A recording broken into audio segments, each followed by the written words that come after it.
As much as I, thought I didn't like that story and I wanted it to change and I wanted a boyfriend, when it came down to it, I think I was just so used to that story that I had a hard time letting it go. Like, even being in a relationship was like, oh, I guess now I'm not the single girl anymore. Like, what does that mean? I didn't know how to embrace it. I didn't know how to love it. Like, I didn't love it. Like,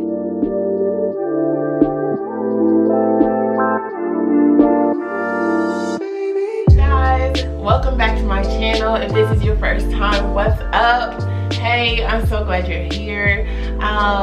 Yeah, I'm gonna just stop giving y'all this intro about me being gone forever and then popping back up with a video because y'all are probably sick of me. So I'm not even gonna say the fact that I promised y'all a video 3 weeks ago and it didn't happen, okay? I'm not gonna delay this at all because I owe y'all big time. I will say I just got back from a week almost in DC at the Congressional Black Caucus Foundation annual legislative conference, and it was amazing, but I'm so exhausted, so I literally put on this little bit of makeup for y'all. So please know how much I love you, because I was laid out on the couch, my hair was looking crazy. I just at least slick my edges for y'all. So but I wanted to come on and give y'all the video that you've been waiting for, and this is actually an insert to the Save Single Left Behind series. I debated for a long time of whether I would separate it or make it part of the series, but I think what I share is very relevant to the things that I have shared with this series. So if you have not already watched the series, the things that I talk about here will make a whole lot more sense if you go and watch the series. You don't have to get caught up necessarily, but you probably should. It'll make this more juicy for you. But those who have been waiting and have been watching all the episodes are like, we are ready for this. So I went ahead and titled this Grieving My Singleness, and just talking about my experiences at 25 and a half. I'm closer to 26 than I am to 25, which is crazy to say out loud. Hold up. What? I just turned 25, y'all. Y'all remember that vlog? I feel like it was just yesterday, but that was February. So wow, I'm about to be 26 soon. Let's not talk about it. We got 5 months, we'll take our time. But yeah, so I hinted, if you saw the video of me announcing that I have my first boyfriend at 25, if you've already seen that, you know that I kind of hinted at what today's video was going to be about. But this idea that I essentially was grieving my singleness, and I was debating about how to title it, but I've actually talked to some other people about this concept, and so I want to hit it from a few different ways. And I probably should have taken notes for today's video because I've been kind of going rogue with these videos, and just kind of when I get the energy and I have a second to record them, I just sit down with the camera and do it. Because if I get to planning, then I'll delay and you won't get a video. So I'm just gonna wing it, but I think I know what I want to talk about. So yeah, here we go. So yeah, if you've seen that video, I've been in a relationship now today, as of today, 5 months. Whoa. Which some of y'all are probably like, that's a short amount of time, but y'all just don't know. Y'all don't know. This is a miracle that Gaby is not only in a relationship, but has been in a relationship for a long time and did an abort mission. Because yeah, that's kind of what this video is about. That really, when I first started out as being a girlfriend, well, let's just talk about the talking period. We talked for about 4 months before I finally agreed to a relationship. And y'all, it's so counterintuitive because a lot of people would think, okay, you've been waiting for so long to be in a relationship. Now that this opportunity is in front of you, like, you're gonna jump on it, like you're gonna be all over it. And I kind of talked about this in episode 1 of the series, where it's like, I've actually had the exact opposite experience. Like, I've had the exact opposite reaction. So when things started moving and, it was kind of like, okay, we're really like feeling each other, like, oh goodness, this might potentially be a real thing. My wall went up. Like, I was kind of like, in this state of, one, not being 100% sure, and I wanted to be 100% sure before I date somebody, which is impossible. Like, I'm a perfectionist. I don't know if anybody else can attest to this, but as a perfectionist, you want things to go right at all times. You want to do everything in your power for everything to go right. So this applies here because I didn't want to get in a relationship or like have an official boyfriend until I knew nothing could go wrong and that everything was gonna turn out to marriage. So that's why I said I didn't really want to tell anybody either until I was engaged, because I don't want it on my track record if it goes wrong. Do y'all feel me? Does anyone understand what I'm saying? Maybe maybe not, maybe it's just me and I'm crazy, but that's fine. During that time of my wall being up and us talking is actually when I was doing a lot of the episodes of Stay Single and Left Behind. And so a variety of those episodes, I think, no, all of them really explain my heart of why my wall was up. And I was so just comfortable in my singleness, y'all. I was comfy. Really, the toxic independence video really explains like what I was feeling of just, I had become so independent that I didn't know how to be dependent. Like, I didn't know how to be vulnerable. I didn't know how to allow myself to want and to need various things out of a man, out of a relationship. So when I tell y'all, this relationship has just been smacking your girl around as far as like pulling me out of my comfort zone. And I feel like God has used it in so many ways of like, not to say that I'm prideful or that any of us get to a point where we're necessarily prideful, but you just think like, okay, I got a handle on this. You know, I got a handle on what's going on in my life and like who I am right now. And then something happens that just exposes you like, nah, you don't got no handles, or you got a half a handle, but you don't got a whole handle. You don't really know yourself as much as you think you do.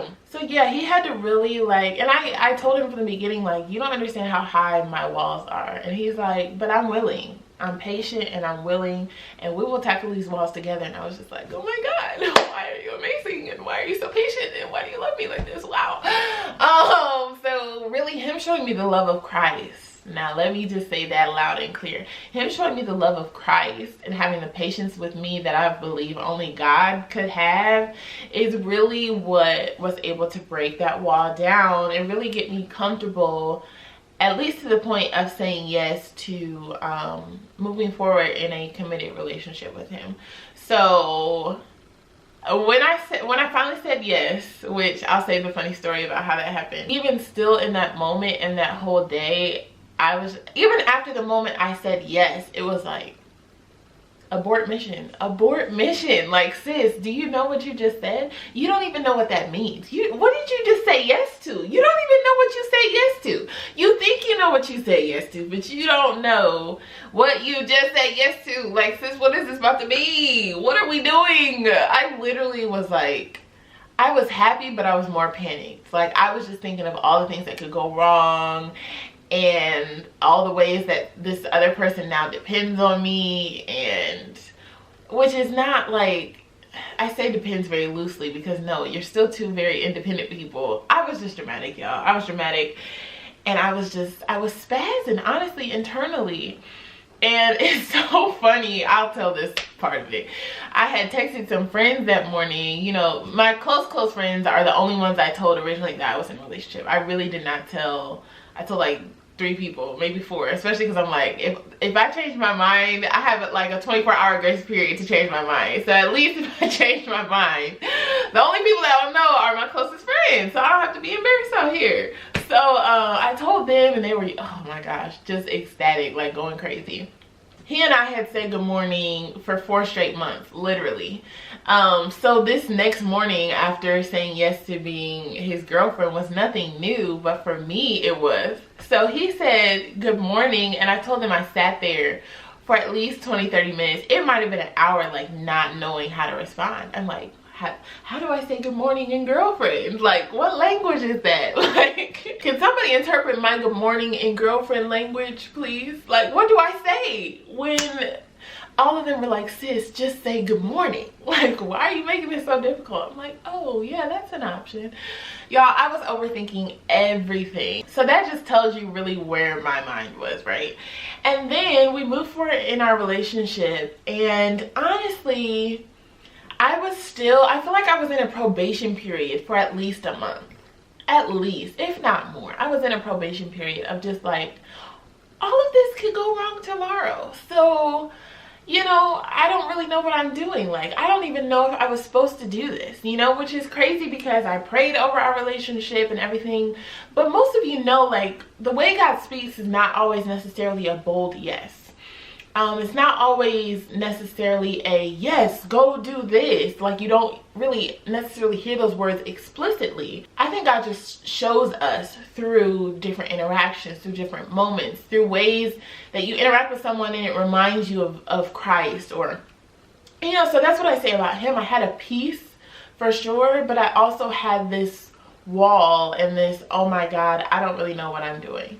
And this could all be the worst idea ever, right? So I was going through that. I was also thinking though about how for so long my story was this one specific way. Like, I'm used to being the single girl, the friend that's never had a boo, the friend that's never kissed a guy.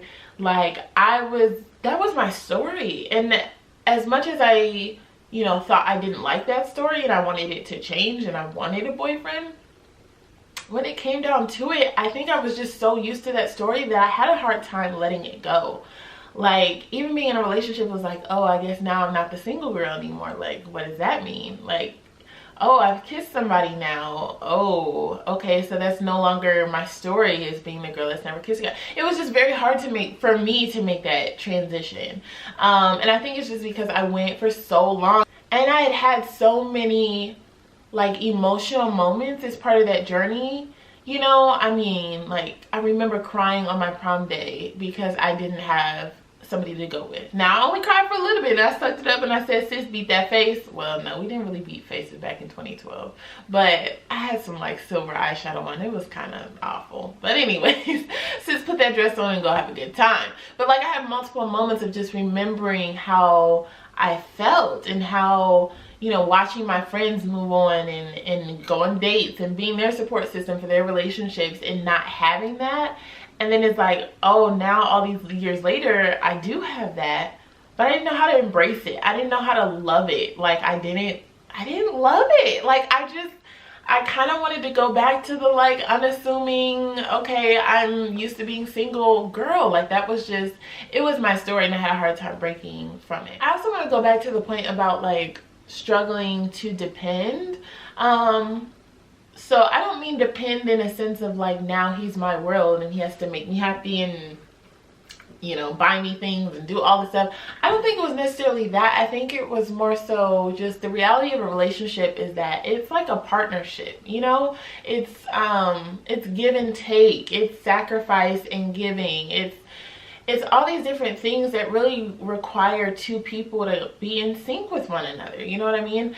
And so it was hard for me to kind of let go of the reins and allow him to, I don't even want to just say be a man, because I mean, yeah, but also like stereotypes and gender roles play into that. But I wasn't allowing him to be a partner. I wasn't allowing him, I had a hard time allowing him to love me. Like, I had a hard time allowing him to show me love. Like, I was in my therapist's office like, what's wrong with me? Like, he wants to do things for me. He wants to be this chivalrous man that I've always wanted, and it's like I wouldn't let him. Like, it was awkward for me for him to buy things. Like, oh, don't get me started on money. I had a very hard time with that, y'all. When you've afforded your own things for so long and the only other person that's really had to afford things for you, like most times, is your own daddy, and now this man is like, I'm gonna,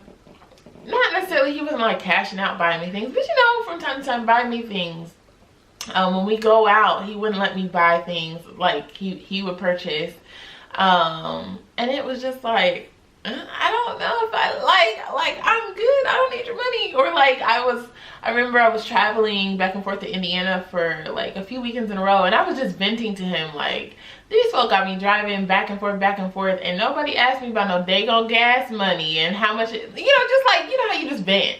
And I was venting to him, and he cashed out me in that moment, and I was like, I was just venting. I literally was not thinking about your money at all. I wasn't asking you to send me gas money. And he always responds the same of like, I know you didn't ask me to send you gas money. He would be like, I'm not sending it because you asked me to. I'm sending it because I care about you and this is a gesture that I want to do. And I'm like, okay. Like, or even I was going to a soror of mine. She was having a grad party. Actually, two of them were having a grad party in Indianapolis. and he was free to go, and Indianapolis is probably like a 3-hour drive from here, and so he was willing to drive. And I was like, okay, that's great. But also, if he was willing to drive, that means like that was really our first like public appearance like as a couple, which was crazy because it was like in Indy with like, which is cool, but it was interesting that it wasn't necessarily in our hometown or in Columbus. Like our first like debut in a crowd of people that I knew was that moment. And so I thought I was ready. I think we had been dating probably not even a month at that time, maybe a month. So it was still new too. So I was like, okay, like I wasn't really thinking anything of it the day of. I did give him a little forewarning, like, okay, my sorority sister's about to be in the room, like people that love me are about to be in the room. They might be asking you a whole bunch of questions. They might be shook to the floor that Gaby is bringing a man to a event, like, you know. So I did give him a little pre-warning, so I guess that was part of it. But on the way up there, I guess I wasn't like feeling any type of way. And we go there, and he's a perfect gentleman. He's such a sweet guy. So like people were talking to him. He was making communication. People were coming over to me like, excuse me, is this your man? Like it was this whole thing. And I was going through the motions of like, yeah. And I wasn't really dealing with my emotions or like how I felt or how much of a transition moment that was for me to like be in public and I have a man and like entertaining with him, you know what I'm saying? Like it was a new transition for me, and I didn't deal with my emotions. I was just kind of walking through it, and I knew, I think on the inside, that I was feeling a little like, ooh, this is a lot. But I just kind of was like, okay. Y'all, on the ride home, I was kind of in a funk, and I cannot describe it to you, but the day went perfectly. Like the evening went perfect. It was fine. Like nothing bad happened. But on the ride home, I wasn't in a funk like with an attitude, but I just like was feeling some kind of way, and I could not explain it for a minute. And it took me a minute because he's very in tune with like my emotions and my faces and all that. Like he'll know something is wrong with me sometimes before I do. Like I'll know something's wrong, but I won't have the words for it yet, and he'll say something, I'm like, dang, yeah, okay. But he did notice like something was off, but couldn't really like say what it was, and I didn't know what it was. I just knew I was feeling some kind of way. So we drove back, and that night I really tried to like really put the words to it, and I was starting to be able to understand just like, okay, was that too much? Like it I don't know, maybe it was too much too soon. It didn't feel like, no, I'm not even gonna say that. The event went well and everything went fine. I just realized like I'm used to working a room by myself. I'm used to being this independent solo girl. Like I'm just so used to that. And this was the first time where that wasn't the case, where I was entertaining with him. Like he was there with me. We were a couple, we were a unit, and that was when I really started to notice like, oh man, I don't know if I like being a girlfriend. And I ended up telling my best friend that the next day. I went and talked to my therapist that week and told her the same thing. I was just like, I don't know if I like this. Like I thought I would like this, I thought I would love this, but I don't like being a girlfriend. I don't like having somebody on my arm in a room. Like it just was like, it was very different for me. And I realized in that moment, around that time period, that I was literally grieving my singlehood. I was grieving my independence.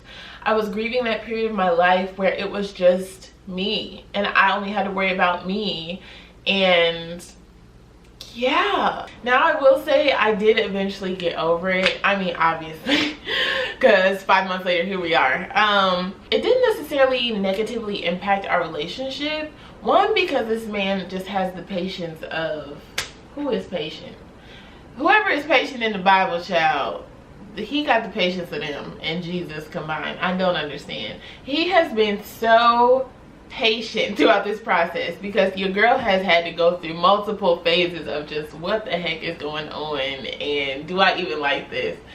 But one, because of his patience, and two, because in that patience he really has given me room to just be me. You know, he's been as understanding as possible. Like when I told him I don't know if I want to talk every day, and I was just saying that literally the day after that whole thing went down, where we had gone and whatever to the event, the next day I literally told him, I was like, I I don't know if I want to do like the traditional girlfriend stuff. Like, can we have a day or two where I need to just, I was thinking of all the things. Like, I really went left of like, I kind of want to push you away and hold on to my singleness for a minute, and maybe we can sustain an entire relationship like that. Literally, that didn't last. We've literally talked every day. But it's just what I thought I needed at the time. I thought that was the solution, was to try to hold on to my singleness like through my grip while still being in a relationship, and it just wasn't possible. Like, vulnerability is necessary to grow in a relationship, and so it's been baby steps. It was not like a all-in, you know, I'm just really now, I mean, I've had a lot of moments over the last 5 months, but really now just sitting in it and being comfortable in it, like bringing him up in conversations, mentioning that I have a boyfriend, just being really comfortable in it, and even comfortable in our one-on-one conversations and interactions, just letting that wall down. So I guess my purpose in sharing this part of my story for you all is really so that you all understand that this is not a simple process. I think a lot of people assume, and I'm trying to expose, that singleness, especially for women of Christ who are trying to do this thing what a lot of would consider the right way, and being single for so long and dang near asexual for so long, let's just call it like it is, that we think that we're like untouchable, or we think that this is the perfect way, and there's so many flaws in this way. And that's what I'm trying to expose, is like, just because you go that long single and, you know, whatever, relationships won't be a cakewalk for you just because that's the way that you chose to go about it. Like, no, that way is not perfect. It's not. It comes with its own baggage. Like, we assume that people who are out in the world doing XYZ are the ones with baggage, but truly I have baggage. Like, truly I have baggage tied to this way that I've chosen to live my life. I am still on this journey. He and I are still on this journey of really understanding how my past impacts our relationship and our future. But I just am sharing this because there's hope. Like, we've grown through that. We are still growing through that. I got over that stage. You know, it wasn't an overnight thing that I got over it, but I eventually did get over that idea of like, I don't like being a girlfriend, and the idea of sacrifice and support and this partnership, being a partner in the relationship, being vulnerable, is now starting to come a little bit easier than it did at first. So those are my experiences as a first-time girlfriend at 25 years old. And yeah, I just hope it's encouraging for you all, and this is stuff that you can start to deal with now. Hello, major plug to my sisters. This is something that y'all can start dealing with now if you have a similar story to mine. So many of you reach out to me in my DMs, in my comments, or whatever, saying you have a similar story. So hear me say, listen to the things that I'm talking about and start to deal with that in yourself now. This toxic independence, this pridefulness, this assuming that, like, look for the baggage that you already carry. Look at the messages you received growing up about relationships, about singlehood, about virginity. Like, look at this stuff now. Begin to unpack those messages now and how they affect your mind and how you carry yourself. You have to, because if not, you will be forced to in a relationship. And there's still days where I'm like, marriage is cute and all, but I don't know if I can do it. There are days, y'all, where I'm just like, this is work. It is work. There is love, so much love, and it's beautiful to be loved, and I will never discourage someone from the idea and the beauty of love. Like, I feel like people try to make the point of like, love is work, love is work. It ain't all that cute stuff. And it's like, if there was nothing to love and it was just work and just agony, none of y'all would be doing it. So I don't want to give that persona. Like, love is amazing. It is blessed, especially when both of y'all are seeking Christ and really trying to do the thing the right way. It is wonderful, okay? And sometimes just on the real, I mean, not to put any of that aside, because all of that is real, but sometimes you just want to have somebody there that you know thinks the world of you, and how amazing that is to be loved. I could cry, so let me chill because I'm not gonna go there. But to be genuinely and authentically loved, especially in 2019, hello, when it's very hard to find somebody who's not a mess, it's beautiful, but it is work, and so it has really stretched me a lot. So yeah, that was my I think that was everything I wanted to share. I don't know how long this video is going to be. I'm so sorry. But please know, this is not just my platform to now talk about being in a relationship. Like, no. I was single for a very long time, and I still have a lot to share about my singleness. So I hope y'all will stay tuned for that. Let me know what you want to see. Drop it in my DMs. Drop it in the comment section. Whatever you want to do, let me know. So I hope y'all stick around. Make sure you subscribe and turn on the notification bell so that when I decide to do this love story video, because by the way, he is long distance now. He lives in Houston, Texas now. It's temporary, but it's still it's a journey, this long distance relationship life. So when he is around next, we might go ahead and record that video for y'all. So if you don't want to miss it, make sure you subscribe and turn on the notification bell. Is there anything else? I don't know. I don't think so. Hope y'all enjoyed this. If you did, make sure you hit the like button before you leave out, and I will see you guys in the next video. Bye.